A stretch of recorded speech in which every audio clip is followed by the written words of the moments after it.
শিল্প মানে শুধু রং, ক্যানভাস বা তুলি নয়। শিল্প মানে সৃজনশীলতা, আনন্দ আর নিজের কল্পনাকে নতুন রূপ দেওয়া। আমরা ছোটবেলায় খাতার পাতা কেটে কত রকম খেলনা বানিয়েছি। পাখা, নৌকো, ফুল, সেই একই ধরনের আজ আমি কাগজ কেটে তৈরি করছি কৃষ্ণ। কিন্তু মজাটা এখানেই শেষ নয়।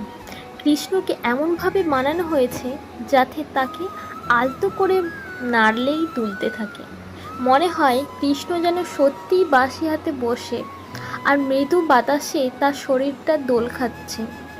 এই নড়াচড়ার মধ্যেও লুকিয়ে আছে জীবনের স্পন্দন, সৃষ্টির এক অভিনব ছোঁয়া।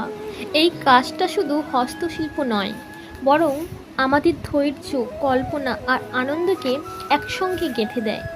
কৃষ্ণ মানেই আনন্দ, কৃষ্ণ মানেই খেলা। তাই কাগজকে কেটে বানানো এই কৃষ্ণও আমাদের মনে সেই একই আনন্দ ছড়িয়ে দেয়। আজকের দিনে যখন খেলনা কিনে নেওয়া খুব সহজ, তখন নিজের হাতে বানানো এই কৃষ্ণ অনেক বেশিই মূল্যবান। কারণ এর মধ্যে আছে আমাদের ভালোবাসা, সময় আর সৃষ্টির গর্ব। এইভাবেই একটা সাধারণ বাড়ির কিছু অপ্রয়োজনীয় জিনিস থেকে জন্ম নেয় কৃষ্ণ, যাকে বসিয়ে দিলে নড়বে, দুলবে আর আমাদের মনে করিয়ে দেবে শৈশবের সরল আনন্দ, ভক্তি, আবেগ, সৃষ্টিশীলতার রূপ।